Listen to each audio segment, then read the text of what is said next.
everyone, I'm Alex and I'm the hands behind Lovecraft Crochet. My plushies are for the anxious, depressed, autistic, and neurodivergent. Small enough to travel in a purse, backpack, diaper bag, or even your pocket. You can check out my Facebook page or TikTok to see what patterns are available and stay tuned for the new ones coming out.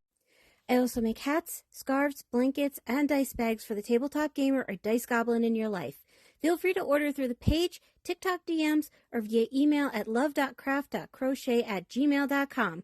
Now, on to the segment. Due to the graphic and disturbing nature of the crimes discussed, listener discretion is advised. Retrostatic Radio presents Killing 15 Minutes. Hello and welcome to Killing 15 Minutes, where we will give you your serial killer fix in 15 minutes or less, or your podcast is free. I'm Sam Rossi, and shortly I will be handing a poorly written synopsis of a serial killer to my brother, who hasn't read it, on a serial killer he's most likely hasn't heard of.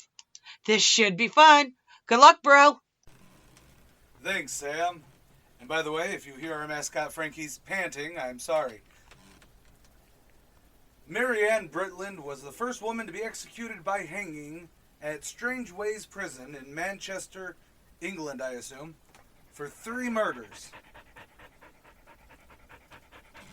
With a puppy. I am, again, so sorry. It's okay, Frankies. Brittland was born in 1847 in Bolton, Lancashire. Lancashire. Apparently I can't even do English words right. In 1866, she was married to Thomas Brittland, and they would have 2 daughters. In February of 1886, Brittland went to a chemist for rat poison, claiming an infestation, assumably of rats. Seem correct. She bought Harrison's Vermin Killer, which contained both strychnine and arsenic. Wow, they really went for the whole king caboodle on that, didn't they? This is true. I mean, it was the late 1800s, so... Yep. Anyways, she was required to sign the poison register for it. Do they still do that? I assume if it's going to be something as powerful as, like, it has strychnine and arsenic in it. I would have believed so that there's still a register, because you got to think here in the States, we got to prove that why we're buying kerosene, and that's fair. Okay, don't worry, Mommy brought up kerosene. Yeesh. Elizabeth Hannah, 19, was the eldest daughter and the first victim of Brittland in March of 1886. Her death was ruled natural causes by the doctor. I'm assuming it was because they didn't really have a way to test for, or they didn't have a reason to test for. They didn't have a reason to test for. Brittland claimed the £10 life insurance payout. So is it Elizabeth Hannah? Is the oldest daughter. Of Brittland? Yes. Oh, okay. Sorry, it was just the eldest daughter and the first victim. I should have... That's on me. No, it makes perfect sense. Not really. Why'd she do it? For the £10 payout? Her next victim was her husband, Thomas. I already see where all 3 of these victims are going to come from, don't I? Not all 3 of them are related to her. Huh. Anyways, her next victim was her husband, Thomas, on May 3rd. His death was ruled from epilepsy. Brittland got that insurance payout, which was about £20. Before the death of her husband, she was having an affair with a neighbor, Thomas Dixon. And her actual husband's first name was Thomas also? Yep. Weird fetish, but okay. After her own husband's death, Dixon invited her to stay with him and his wife. I already know who the third victim's gonna be.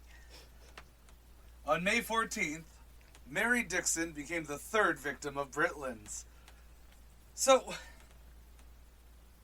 I think that's Mr. Dixon's fault there. You don't actually invite your mistress to live with you. If I remember my research correctly, the wife was the one who wanted her to move in and be able to be taken care of with them. Okay, so the wife was trying to be a nice person, not knowing that Her husband's been sleeping around with the neighbor. the 3 deaths were near identical and unusual symptoms raised suspicions. Britland was finally interviewed by police in connection to Dixon's wife's death. The pathologist found both poisons in Dixon's body, leading to her arrest along with Thomas Dixon. Because, you know, the husband always does it. The husband always does it. The husband always does it. She folded faster than Superman on laundry day. She confessed that she wanted to marry Dixon and killed his wife. And her husband was also a victim to make this happen. She killed her daughter because she thought Elizabeth knew her plans and did not agree with them. Is there any evidence to show that she knew anything, or No evidence. just the insane poisoner going, they know, man. They know. We gotta kill him. Gotta kill him.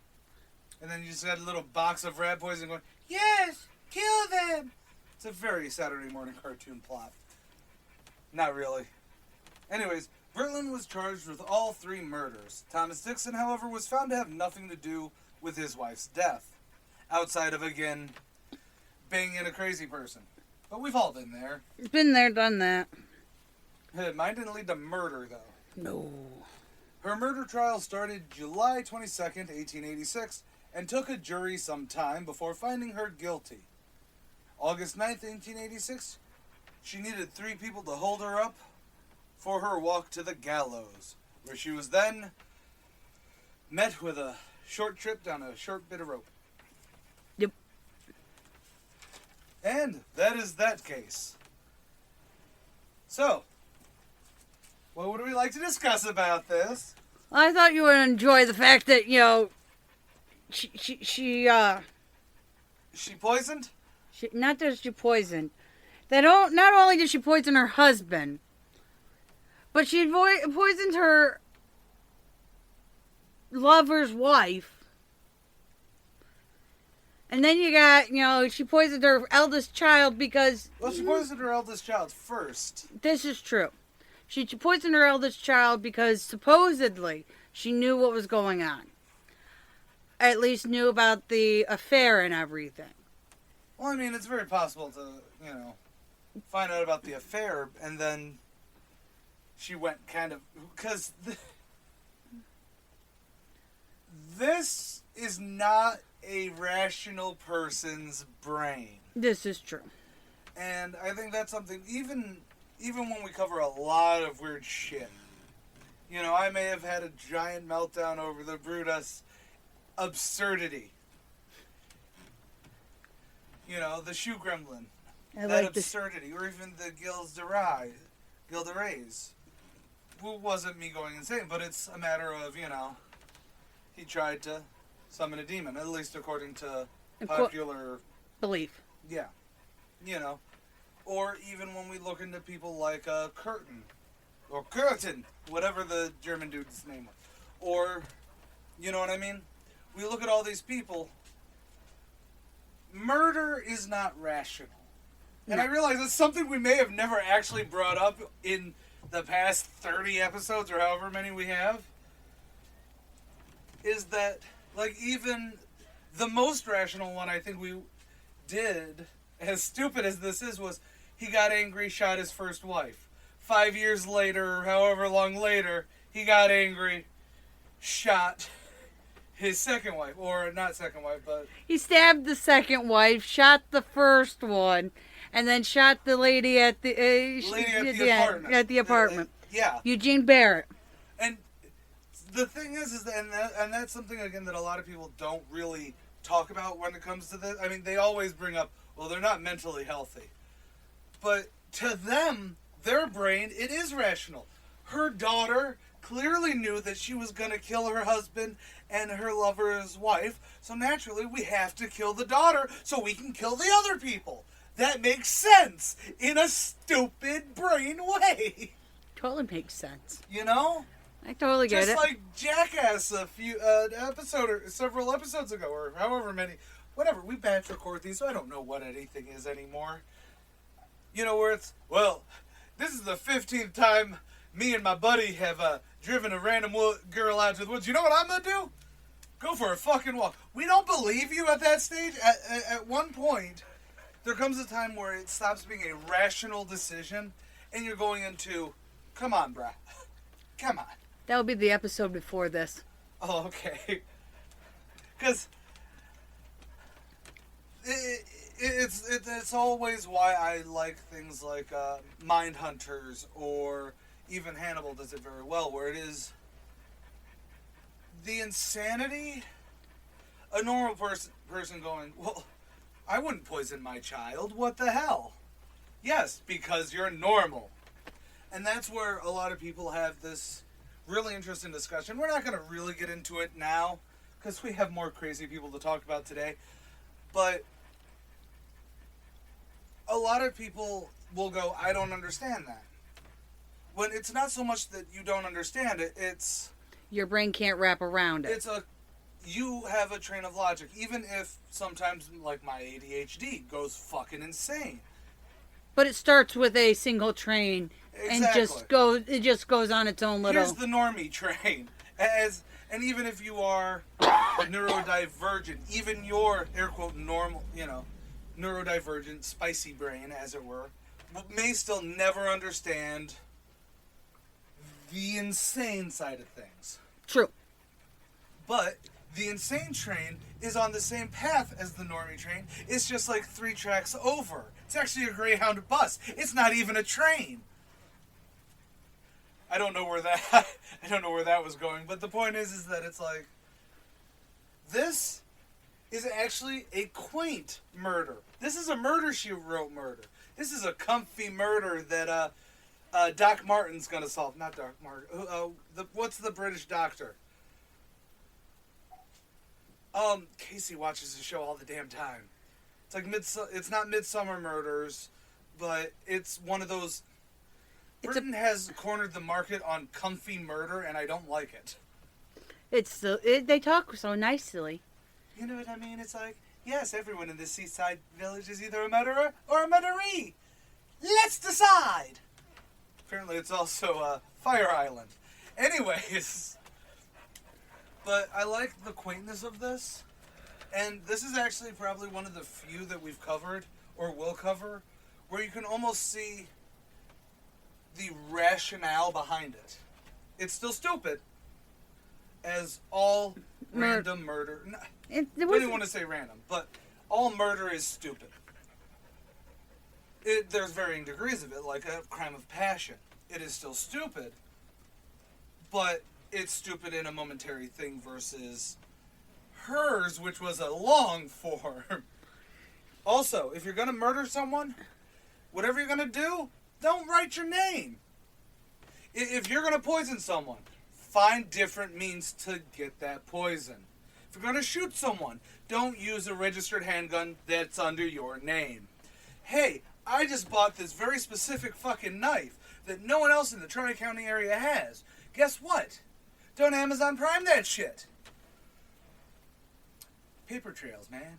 Paper trails. Actually, that didn't even, at least according to that didn't even really it wasn't a smoking gun or anything. That was just... Probably during her trial, it probably was. That would be where they would showcase, after her confession and everything, just to be like, here's the layup, there's her name on the thing. Cool, everyone's guilty.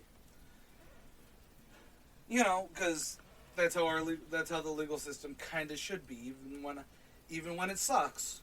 It's why we may have this weird all cops are bastard, like, not mentality, but most of the stories that we cover usually have... The cops fucked up somehow. The cops fucked up. The judges fucked up. You got a random governor who's like, let's fucking pardon this sumbitch. That was the Honolulu Strangler? No, the Honolulu Strangler is unsolved.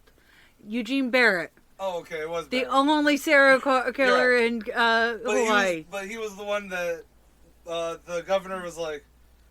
Yeah, because the first one was like a crime of passion, fine. No, it wasn't. It was the same dude there. Yeah, it was Barrett. Isbert the dude who he killed his first wife, killed his second wife, and then and killed his girlfriend. Not even a girlfriend. It was... He killed his girlfriend first, his wife second, and then the lady next door that moved across the street. By the way, I'm sorry that these episodes are going to be a little spicy-brained. I had caffeine today, and I'm in a good mood, so I might be all over the place. Thank you for your time. Okay, but anyway, seriously though, anything else? Like, again, this is a very quaint, straightforward. I like it. It's a nice little... It's a softball throw. It is, and it's a good one after having the Turo murders. Oh my god. That was Mr. I Went for a Walk? That's Mr. I Went for a Walk. Thank God. I would like to spend another 20 minutes going, what the fuck were you thinking? Just, okay, so you're under arrest. Your friend, I use air quotes there, you can't see them, but they're there, murdered and raped 20 fucking women. Actually, I don't even remember how many. I can't remember off the top of my head. But it was more than 3. Okay, the first time, oh my God, your friend did something wrong. I'm going to help cover for him. Because that's what friends do. No, you shouldn't cover for your friends. But at the same time, it's the, something wrong. I don't want my friend to be in trouble. Fine, I'm going to help. Second time, now it's no longer, oh man, that first time was an accident. Now it's, yo, you want to see a dead body? And it's like, no, I don't. The 14th time, you are now, whether you involve yourself into whatever he's doing over there, the fact that you drove and then you said, gonna take a walk, 10 minutes? Cool. What? We're at 16 minutes. Well, good. You can cut off all that last bit. Anyways, final thoughts? This was quaint. It was quaint. Thank you. By the way, it's been a month or two since we've done another batch record. So this was a nice little chuck. It was a nice chuck. What do you say to the nice people? Thank you for listening. And you should totally check out our Patreon where you get to see you get to hear the uncut, unedited version of these. Some things get extra spicy. This is true. A little spoiler, the Thuggy one we did a few episodes ago, that does have edits, but that would be more akin to how our table reads go. And hey, this time we didn't have to talk to Siri at all. No, by the way, you want to know what's funny? Huh. Every time I had to listen to that, my phone would actually respond to it. When I called it a nonconformist. So when in the episode I would say, "Hey Siri," it'd start talking. Like that? Just like that. And I've been AJ Carey. And I'm Sam Rossi. Later. Also, don't forget to listen to Retrostatic Radio and Reader's History of Comics, starring yours truly, AJ Carey. Boom! Fades back! Swish! Jordan's out! Killing 15 Minutes is hosted by Arthur Carey, with scripts written and researched by Sam Rossi. If you like this episode or want to stay updated on this series, consider following Killing 15 Minutes on Patreon or Retrostatic Radio on all major social media platforms. Good night and God bless. You're watching Retrostatic Radio. Wheel of Random is turn, turn, turn. Tell us the 15 minutes we shall learn. I'm Sam Rossi, writer and co-host of Randomly 15 Minutes, where the Wheel of Randomness gives me the topic and I write about it. I'm Megan Klodnicki, and I'm the host of Randomly 15 Minutes. I cold read what Sam writes and learn in real time about a random topic. You can find us on all major podcast platforms and YouTube. Follow us on Facebook at Randomly 15 Minutes to get more random facts.